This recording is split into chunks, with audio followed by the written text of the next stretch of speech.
listening to Regeneration Rising, a podcast from Quivira Coalition's new Agrarian Program that provides information and inspiration to agrarians beginning their journey in regenerative agriculture.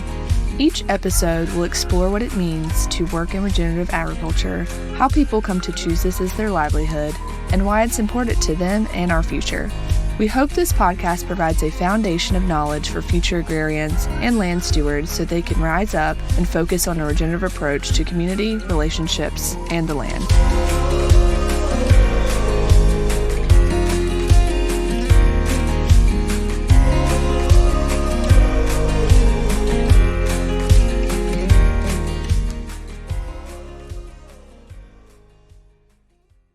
Hello, and welcome back to the Regeneration Rising podcast. I'm Christina, and my guest today is Quinn Taubman-Harper. Quinn is currently one of our new agrarian apprentices at Mannix Ranch in Montana and is sharing about his experience so far in the program. Both myself and Quinn will be at the Regenerate conference in just a few days. We hope to see you there.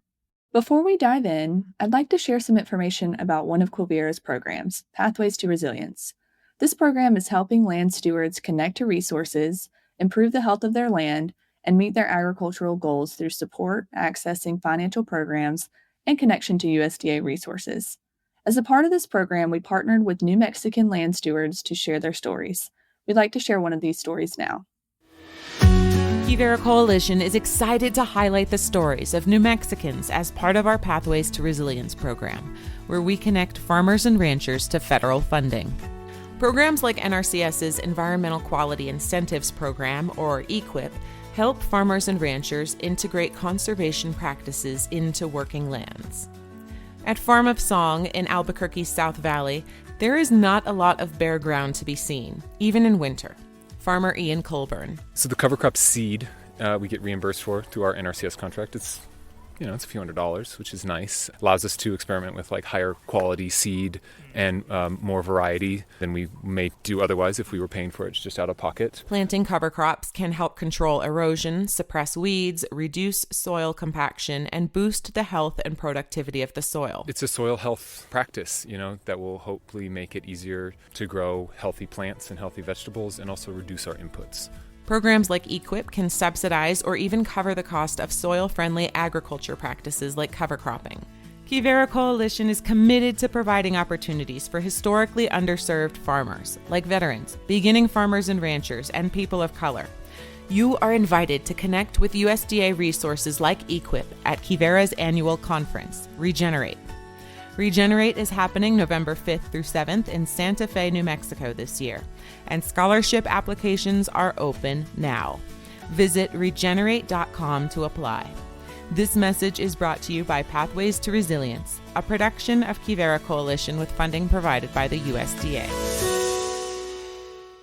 To learn more about the Pathways to Resilience program, check out our website linked in the show notes. Now let's get back to the show.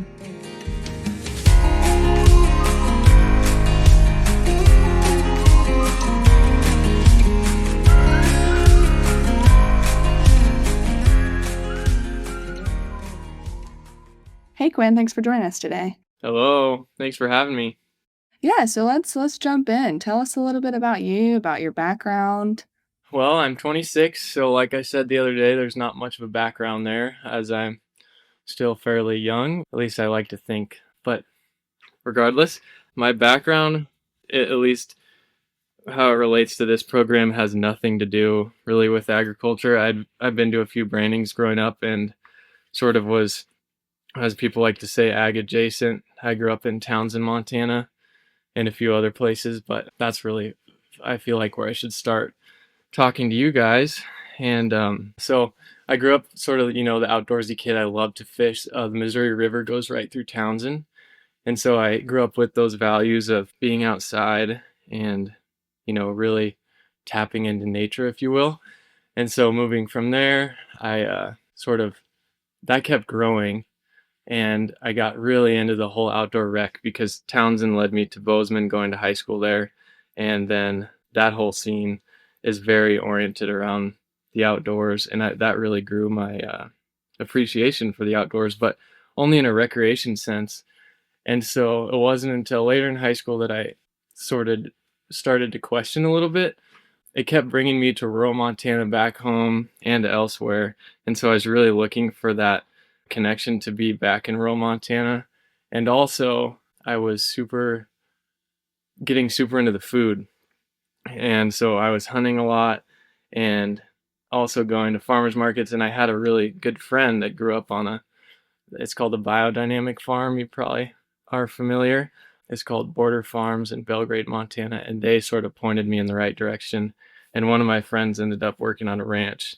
And so I would go visit on the weekends and help her. And I met actually a few Quivira apprentices at that ranch. And that's sort of where this all began. And then I would go back to doing construction, and that sort of leads me into my career before this, which is kind of funny, was pretty much just doing construction, and that was everything from carpentry to lots of metal work, welding, and stuff like that. And I was also a rock climbing guide that whole time too. So I guess it was a career. It was 7 years of my life doing that, but that's my winding path, if you will. Yeah, I'm so curious about the whole rock climbing guide. I feel like in my, other life, I would love to be some kind of guide, outdoors guide. But yeah, can you just to humor me, what was that like? Where were you at? Were you like guiding trips, or like was it young people, older people? It was mostly for younger people, but also, yeah, younger people being like 8 to 18 really, and they were all tailored to each different age group. And it was for an organization that's sort of in transition now. It's called Alpha Climbing, and it was run by my climbing coach, who sadly just passed away, but he was my mentor for a long time. And we did sort of abroad trips and local trips throughout the West, and it was really cool. We said it was for performance oriented youth who wanted to like apply their outdoor skill or their climbing skills outdoors. And it was really cool because you would get these kids from all over, and a lot of them coming from population centers. Like, even I did a trip it was like only New Yorkers, and we went to Norway, and it was really cool because they hadn't really left the city. And then also, like, we were big on leave no trace, and like just introducing them to the outdoors in general was huge. And the cool thing too was Aaron, he was the founder and my mentor, and he was big on food and food systems. And so we would climb for all these days, get super tired. And so then on our days off, he'd be like, all right, let's go visit our orchard. Or like, I know he used to do these trips to Greece. He had a good friend there that had like an olive farm or something. And so they would go like olive oil testing and, check out the press and all this stuff. So it was lots of rock climbing, and it was really cool. But also we really tried to introduce the kids to like the whole system of like traveling and experiencing the place, being outside, recreating responsibly. And yeah, and then the climbing thing, of course, was just so much fun and takes you to some really wild places. So yeah. Yeah, that's amazing. That sounds super cool, and it seems like it had already kind of started interweaving the food systems aspect too. Yeah, how did you find the apprenticeship program? I had a friend, and she worked at a ranch, and I would go visit her on my weekends, work in construction. And there were two Quivira apprentices. It was in Big Timber, and I'm not saying their name because I don't know if they'd want me to, but they were so awesome. And I met them. I was like, wow, that sounds like a really cool program. And then I really forgot about it for like 3 years probably. And then about a year ago, I was helping build a house in Missoula, Montana, and being into the whole food system thing, I was like looking at all the different beef producers in the area, and being into the grass-fed, grass-finished stuff. I was looking at Oxbow's website, just kind of like geeking out on their whatever. And they had, for one, they had a manager that came up through the Quivira program, the new Agrarian Program, and then also they had an apprentice there. And I was like, oh, I remember those people. So then I looked it up again, and yeah, it's kind of a full circle thing. Yeah, so I know a little bit of, about the process, and I know that you go online and there's a bunch of mentor ranch profiles. Tell us a little bit about that process of like looking through the different mentor ranches and like seeing how did you select, who you wanted to apply for? Yeah. Were there specific things that you were looking for in that process? Totally. I think it's going to be dependent on the individual and like the effort you want to put into it. But for one, you can just start by reading all of that stuff on the website and like read thoroughly, like actually care about it. And the next thing I would say you should do is probably reach out and just talk to the regional managers, because they're like, they know these people and they can really point you in the right direction and like sort of match what you're looking for, maybe. And then the third thing for me was like, since I love all this stuff, I would look outside of the Kivir website, and maybe even you could just do a Google search or, ask around, but do your own research too, because, Kivir puts a lot of effort into it, but there's more than just what that has to say, especially because some producers have websites that will have like a blog, and then you can like read their blog, and then let's say you interview with them later, you can be like, oh, I read your blog and this is really cool and stuff like that. So Yeah, very cool. Okay, so you did the whole process. You looked through, you applied to different ranches, you interviewed. Tell us about the ranch and the mentor that you ended up with and that you've been working with for the past couple months. So I work for the Mannix family ranch. It's in Helmville, Montana, which is in the western part of the state. It's, if you look at a map, it's where all the mountains are, and it's pretty cool it's really right at the edge of the Bob Marshall Wilderness. It's a beautiful place, beautiful valley. The wildlife is very abundant here.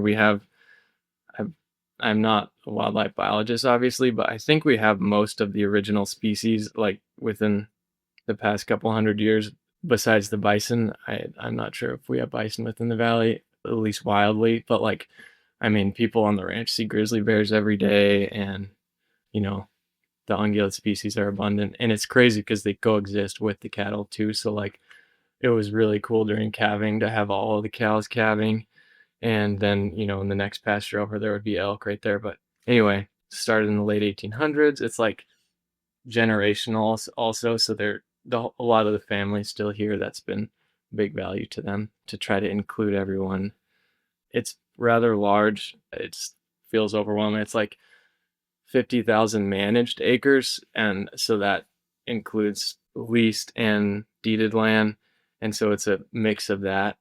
And it's a pretty diverse operation. There are a few different enterprises. It's cow-calf, obviously. They have a stocker herd, and then the wholesale beef program, which they supply to a few grocery stores and restaurants in western Montana. And then they also have a timber operation, which was kind of interesting. So yeah, it's a really cool place, but just like anywhere, I think it's really about the people. Like Kate, who's been on this podcast before, she talks about it in that podcast, but also I'll just mention again, like the Mannix family is just wonderful, and they're so open-minded, and like they just set a precedent that is really amazing, I think, within family ranches. And it's just cool to see. I think for me this year, it's been interesting mostly because there are three brothers here that are still the main shareholders, and they've all told me this is the worst drought year they've ever seen.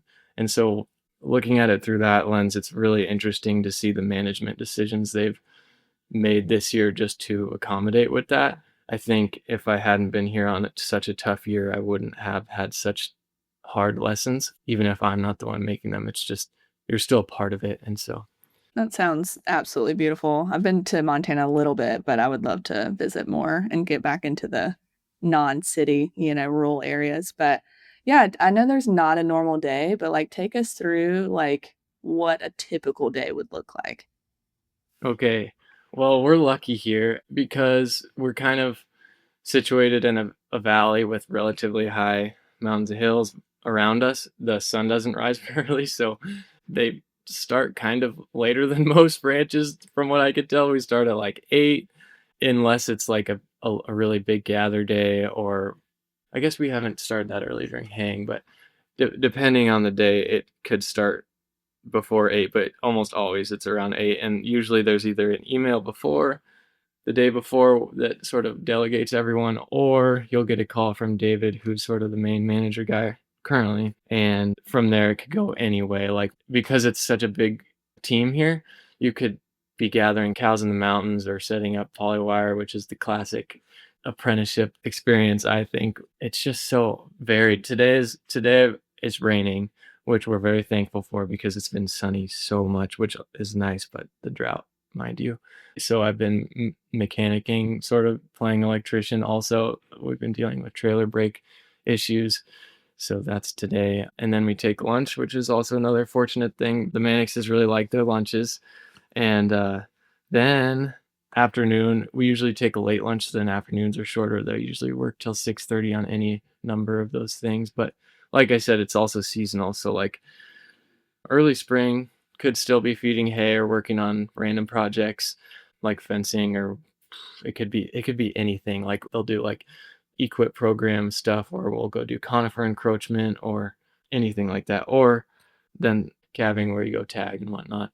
And then after that, putting stuff out to grass and then haying. So it really depends on the season, but generally that's the structure.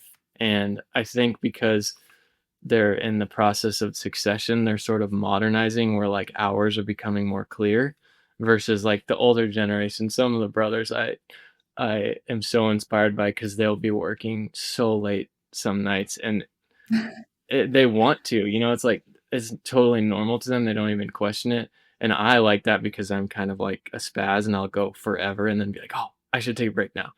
But our team as a whole, I think it's much healthier choice to start to structure it now. So we're in that process too. So I guess in short, and the classic answer is it depends.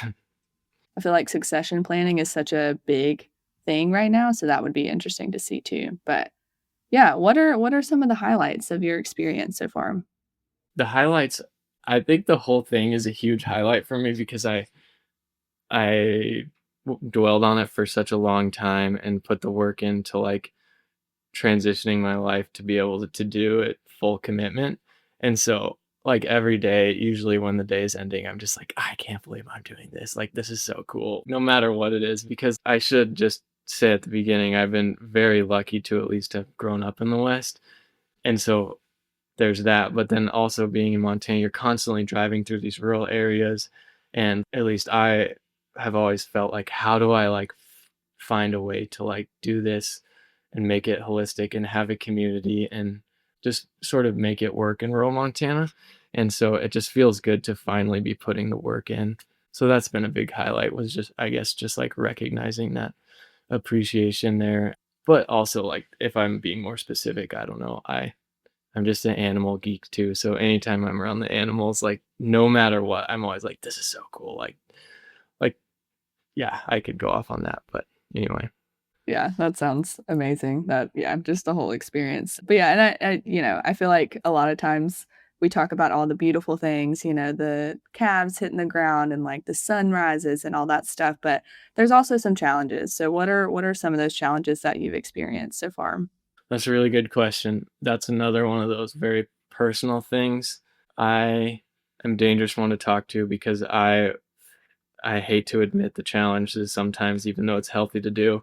But for me, it's just like I have to remember the patience piece because like I'm so early in my journey with all this that sometimes I'll be like binge learning. Like I'll like be taking notes all day, keeping notebook in my pocket to like find the nuggets of anything anyone says and then applying them and then taking it home. And sometimes I'm like, whoa, I just got to slow down because you can just like overwhelm yourself, or you could give yourself too much knowledge at once where you're actually not learning. And so that's for me where I'm at. I think you could go any way with that, like as a challenge for people who aren't from the West necessarily trying to move to rural Montana, rural wherever. You're going to have to deal with lots of new challenges. Like the obvious ones are social, but even like, it's really funny, like living in rural Montana, because a lot of them are also food deserts, a lot of these areas. So like that's also another challenge, trying to plan those logistics.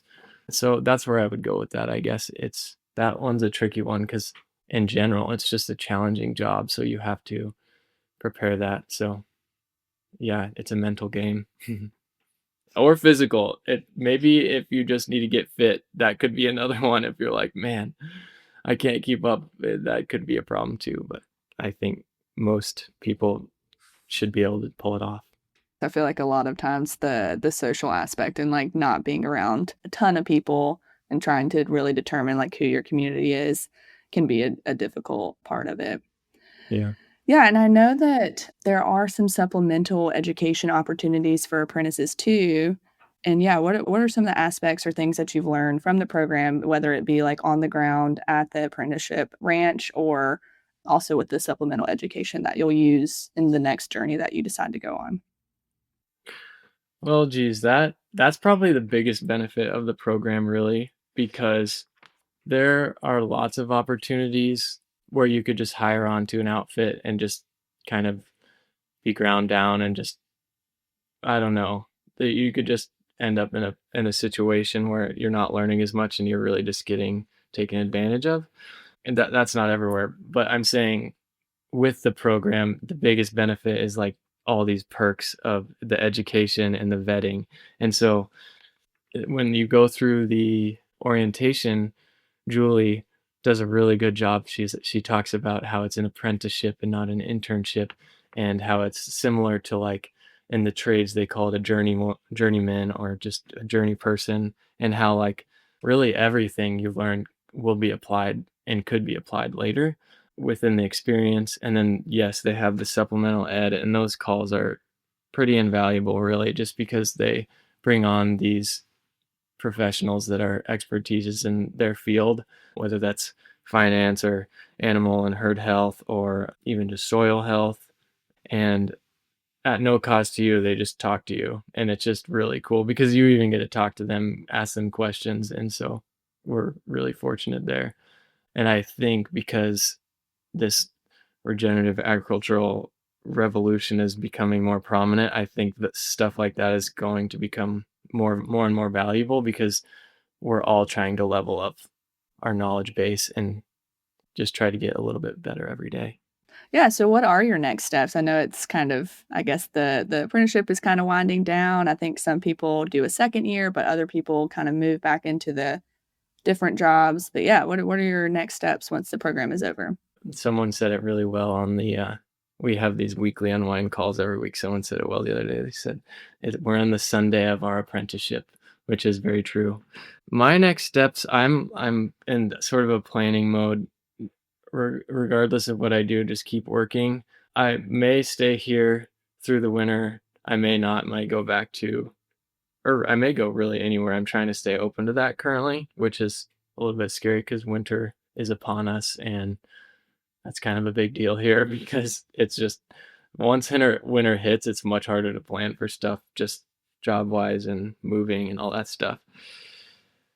I think outside of work, though, it's a great time to be digging into the books. It's a time to educate myself, so I'm really excited for that. That's like my book list is insane right now. I'm so excited to read and hopefully have time for that. I also am looking into a understanding ag course that is generously provided through Kivira through the program, and then also outside of that, the ranching for profit. And something for myself I'm looking into is shoeing school because that's a skill that I'm very interested in and just like a something that I would like to learn. And then after that, it's just really looking at another year in the program. So that's my next step. And yeah, I Awesome. think it's it's easy to get caught up in the planning part, but really it's like just trying to show up and keep putting in the work, and that's I guess where my mind really goes. But it's hard to just say that because that's a given. Yeah, I know. I'm very much a planner, so I get very caught up in all of the planning my entire life. But yeah, trying to really just focus and keep stay on the ground is definitely helpful. So applications are about to open November 1st. So who would you recommend to apply?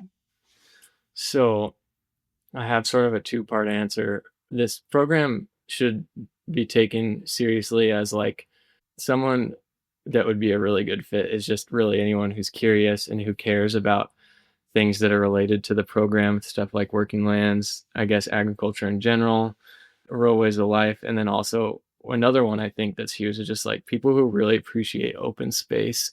I think working in agriculture can get a good feel of that working for ranches or farms because like in a lot of ways these working lands are they're like preserving these open spaces. So But at the same time, I would say, I just also want to say anyone, because we just need more people in this. I don't like calling it an industry because that word frustrates me in agriculture, but this way of life, because there aren't that many people. And if you are passionate about it, it's very rewarding, and people will reward you just for being passionate.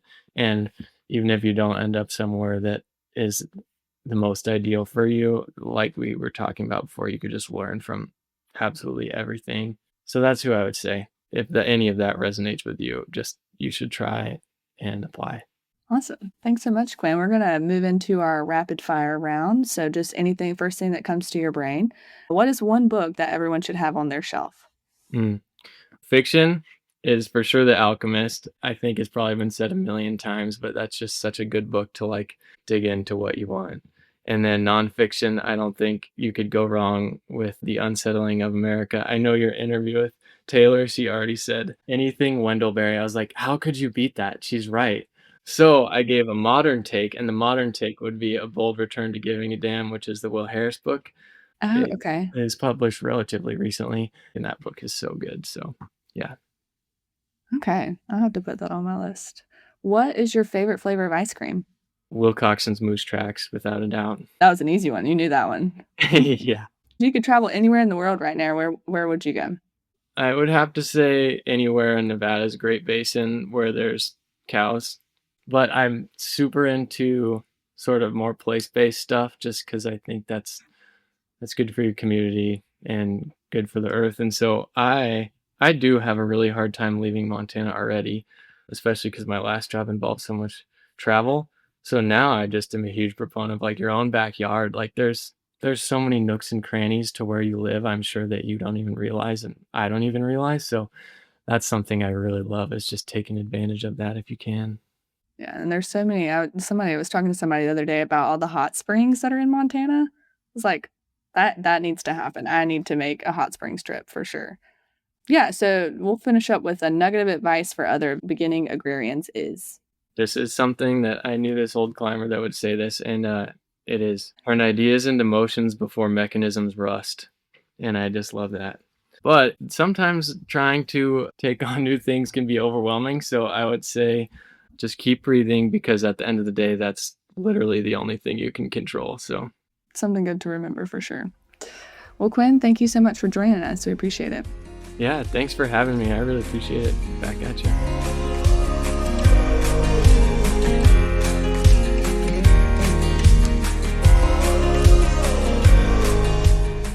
Thank you so much for tuning in. If you'd like to connect to the broader Quivira community of ranchers, farmers, conservation and government agency professionals, educators, nature nerds, curious consumers, and more, we are excited to have you. Our website is quiviracoalition.org, and in the upper right, click on Newsletter to sign up for our newsletter, where we share happenings and events, learning opportunities, job postings, and more. Also, if you're enjoying this podcast, please leave us a review and rating. It really will help other people find us and maybe even find their next step in regenerative agriculture. Thanks so much, and see you next time.